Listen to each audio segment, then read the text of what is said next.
শুরুতেই জানিয়ে দেব আমাদের হাতে থাকা আজকের সর্বশেষ বাংলা আপডেট সংবাদ। জুলাই শহীদ স্মৃতি ফাউন্ডেশনের সাধারণ সম্পাদকদের দায়িত্বে আমি নেই, মন্তব্য করেছেন সারোজিস আলম। এরপরে জানিয়ে দেব ইতালি থেকে আসা বিমানের ফ্লাইটে বোমা হামলার হুমকি। এরপরে জানিয়ে দেব ঢাবি ক্যাম্পাসের কাছে ঝুলছিল মরদেহ।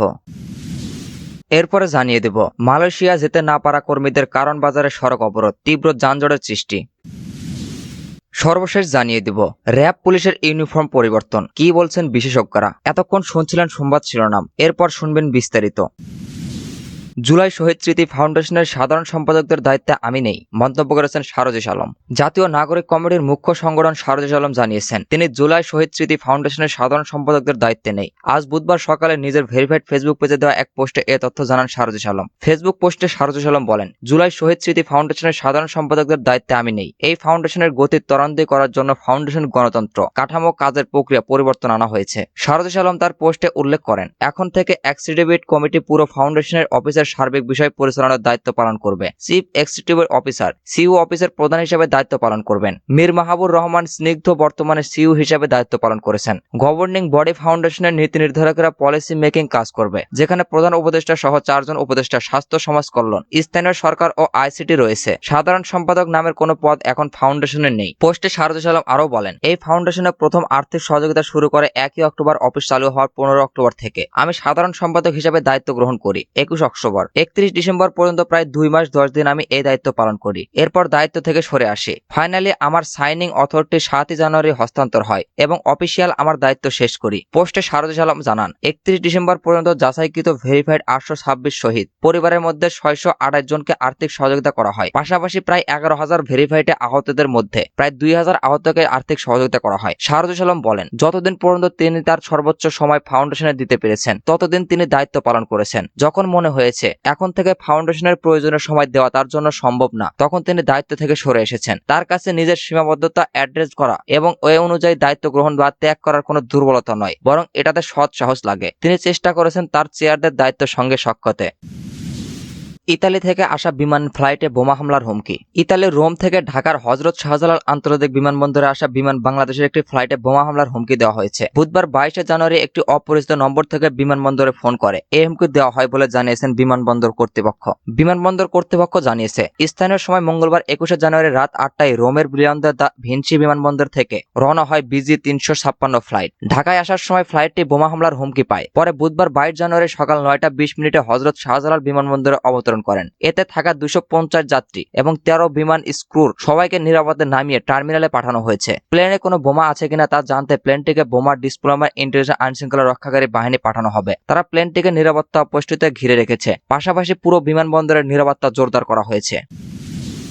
ঢাবি ক্যাম্পাসের গাছে ঝুলেছিল মরদেহ। ঢাকা বিশ্ববিদ্যালয়ের ঢাবি কেন্দ্রীয় শহীদ মিনার এলাকায় গাছে ঝুলন্ত অবস্থায় অজ্ঞাত ব্যক্তির একটি মরদেহ উদ্ধার করা হয়েছে। বুধবার 22 জানুয়ারি সকালে বিশ্ববিদ্যালয়ের এএফ মুজিবুর রহমান গণিত ভবন সংলগ্ন এক গাছে লাশটি জনসাধারণের নজরে আসে। এরপর ফায়ার সার্ভিসের কর্মীরা লাশটি উদ্ধার করে ঢাকা মেডিকেল কলেজ হাসপাতালে পাঠান। বর্তমানে লাশ ঢামেক মর্গে রাখা হয়েছে। প্রাথমিকভাবে ওই ব্যক্তির নাম পরিচয় জানা যায়নি, তবে বয়স 45 থেকে 50 হতে পারে। ধারণা করা হচ্ছে তিনি ঢাকা বিশ্ববিদ্যালয় এলাকাতে বসবাস করতেন। মৃত ওই ব্যক্তির গায়ের সবুজ রঙের টি শার্ট ও সাদা রঙের কোট এবং পরনের নীল রঙের ট্রাউজার ছিল বলে প্রত্যক্ষদর্শীরা জানান। ইমামুল ইসলাম নামে এক ঢাবি শিক্ষার্থী বলেন, ঢাকা বিশ্ববিদ্যালয়ের গণিত বিভাগের বিপরীত জিমনেসিয়ামে পাশের একটি গাছে সকাল 9টার দিকে এক অজ্ঞাত ব্যক্তির ঝুলন্ত লাশ পাওয়া যায়। সিফাতুল্লাহ তাসনিম নামে ইসলামিক স্টাডিজ বিভাগের এক শিক্ষার্থী বলেন, মৃত ওই ব্যক্তির পরিচয় জানা যায়নি, তবে লোকটা ভবঘুরে ছিল এবং ওই এলাকাতেই থাকতো। তার বয়স আনুমানিক 45 হতে পারে বলে ধারণা করা হচ্ছে। শাহবাগ থানার উপপরিদর্শক এসআই শেখ হাদিউজ্জামান গণমাধ্যমকে জানান, সকাল 9:45টার দিকে তারা খবর পান ঢাকা বিশ্ববিদ্যালয়ের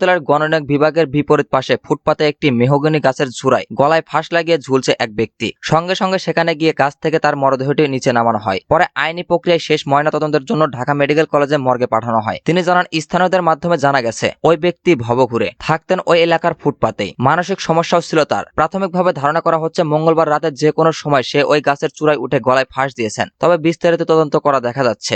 এই বিষয়ে বক্তব্য জানতে ঢাকা বিশ্ববিদ্যালয়ের প্রক্টর সহযোগী অধ্যাপক সাইফুদ্দিন আহমেদকে মুঠোফোনে কল দিয়ে পাওয়া যায়নি।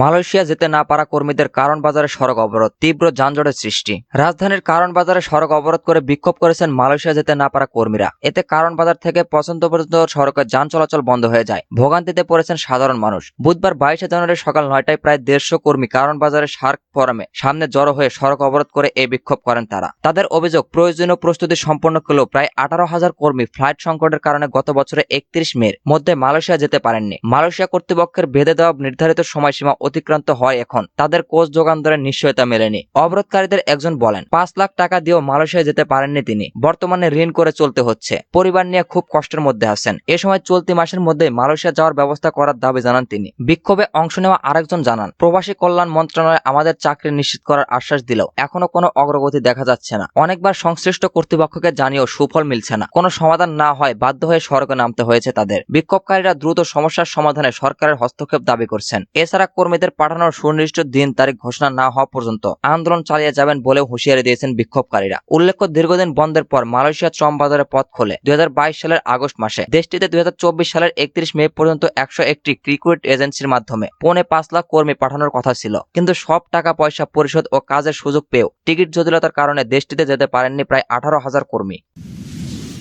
র্যাব পুলিশের ইউনিফর্ম পরিবর্তন, কি বলছেন বিশেষজ্ঞরা? আইন শৃঙ্খলা বাহিনীর পোশাক বদলে করে কার্যত কোনো লাভ হবে না। এটি রাজনৈতিক স্ট্র্যাটেজি ছাড়া পুলিশ, র্যাব কিংবা আনসারের চরিত্র কোনোদিন বদলে করবে না। জনবান্ধব এবং পেশাদার আইন শৃঙ্খলা বাহিনী গড়ে তুলতে হলে সবার আগে দরকার রাজনৈতিক হস্তক্ষেপ বন্ধের গ্যারান্টি। একই সঙ্গে সরকারের বেআইনি আদেশের ক্ষেত্রে তাদের না বলা শিখতে হবে। পুলিশ, র্যাব ও আনসার সদস্যকে পোশাক বদলে সরকারের সিদ্ধান্তের পরিপ্রেক্ষিতে যুগান্তরের কাছে দেওয়া প্রতিক্রিয়া এমন মন্তব্য করেন পুলিশের সাবেক শীর্ষ কর্মকর্তা সহ অপরাধ বিশেষজ্ঞ। আইন শৃঙ্খলা বাহিনী সংস্কারের অংশ হিসেবে বাংলাদেশ পুলিশ, র্যাব ও আনসার বাহিনীর পোশাক ইউনিফর্ম পরিবর্তনের সিদ্ধান্ত নিয়েছে অন্তর্বর্তীকালীন সরকার। নতুন সিদ্ধান্ত অনুযায়ী পুলিশের অন্য আয়রন, লোহার জার্বের আলবি, জলপাই এবং আনসার বাহিনীর জন্য সোনালী গমের গোল্ডেন হুইট রঙের পোশাক হতে যাচ্ছে, যা শীঘ্রই বাস্তবায়ন হবে। এর ফলে এ তিন বাহিনীর মোট 2,63,639 জন সদস্য নতুন পোশাক পাবেন। এ প্রসঙ্গে সাবেক আইজিপি পুলিশের মহাপরিদর্শক মোহাম্মদ নুরুল হুদা যুগান্তরকে বলেন, আচরণ সহ পুলিশের বিরুদ্ধে অন্যান্য যেসব অভিযোগ আছে সেগুলো বিগত 100 বছর ধরে আছে। এর মধ্যে 2-3 দফায় ইউনিফর্ম বদল হয়েছে, তাতে কোনো আচরণগত পরিবর্তন হয়নি। তিনি বলেন, পোশাক বদল করে আচরণ পরিবর্তন হয়, পৃথিবীর কোথাও গবেষণা করে এমন প্রমাণ পাওয়া যায়নি। তিনি মনে করেন, প্রত্যক্ষভাবে ইউনিফর্মের সঙ্গে পারফরমেন্স কোনো সম্পর্ক নেই। বৈষম্য বিরোধী ছাত্র জনতার আন্দোলনের আইন শৃঙ্খলা বাহিনীর বিতর্কিত ভূমিকা সব মহলে সমালোচিত হয়েছে। বিশেষ করে পুলিশের ভূমিকা ছিল ন্যাক্কারজনক। নিরস্ত্র ছাত্র জনতার উপর নির্বিচারে গুলি চালিয়ে ফ্যাসিস্ট আওয়ামী লীগের সরকার টিকিয়ে রাখার সর্বমত চেষ্টা চালায় তারা। ছাত্র জনতার আন্দোলনের মুখে গত বছরের 5ই আগস্ট আওয়ামী লীগ সরকারের পতনের পর তীব্র প্রতিরোধের মুখে পড়ে পুলিশ। সারা দেশে পুলিশ আত্মগোপনে চলে যায়। অন্তর্বর্তীকালীন সরকার গঠিত হওয়ার পর ধীরে ধীরে স্বাভাবিক হতে শুরু করে পুলিশ কার্যক্রম। তবে সব মহল থেকে দাবি ওঠে পুলিশ সংস্কারের। গঠিত হয় পুলিশ সংস্কার কমিশন। ইতিমধ্যে প্রধান উপদেষ্টার কাছে প্রতিবেদনও জমা দিয়েছেন কমিশন। পোশাক বদল নিয়ে সাবেক আইজিপি নুরুল মোহাম্মদ বলেন, এখন আমার অনেক কিছু বলতে পারি, যেহেতু পলিটিক্যাল গভর্নেন্স নেই। আগেও 1/11-এর সময় পুলিশ সংস্কারের অনেক চেষ্টা হয়েছে, রাজনীতি মুক্ত করার চেষ্টা করা হয়েছে, কিন্তু কার্যত শেষ পর্যন্ত কিছুই হয়নি। এখন প্রশ্ন হলো, রাজনীতিবিদরা ক্ষমতায় এসে যদি হারুন আর বিপ্লবদের মতো পুলিশ সদস্যদের লালন পালন করে, তাহলে পুলিশের চরিত্রের বদল হবে না। তিনি বলেন, পুলিশকে জনবান্ধব আনন্দিত করতে হলে রাজনীতি মুক্ত করার জন্য বিকল্প নেই। পুলিশ সংস্কারের প্রস্তাবে আছে পুলিশের কাজের জবাবদিহিতা সর্বক্ষেত্রে থাকবে। এই কথাগুলো সবসময় বলা হচ্ছে, কিন্তু যখনই পলিটিক্যাল পার্টি ক্ষমতায় আসে তখন এর থেকে দূরে চলে যায়। প্রসঙ্গত, সোমবার স্বরাষ্ট্র উপদেষ্টা lieutenant general of Mohammad Jahangir Alam Chowdhury সোমবারের সচিবালয়ের স্বরাষ্ট্র মন্ত্রণালয় সম্মেলন কক্ষে আইন শৃঙ্খলাক্রান্ত উপদেষ্টা পরিষদ কমিটির সভা শেষে পুলিশ, র্যাব ও আনসারের পোশাক বদলের সিদ্ধান্তটি গণমাধ্যমকে জানান। তিনি বলেন, পোশাকের সাথে সাথে মানসিকতা সবকিছু পরিবর্তন হতে হবে। এক্ষেত্রে দুর্নীতি বন্ধে সবচেয়ে বেশি গুরুত্ব দেওয়া হচ্ছে।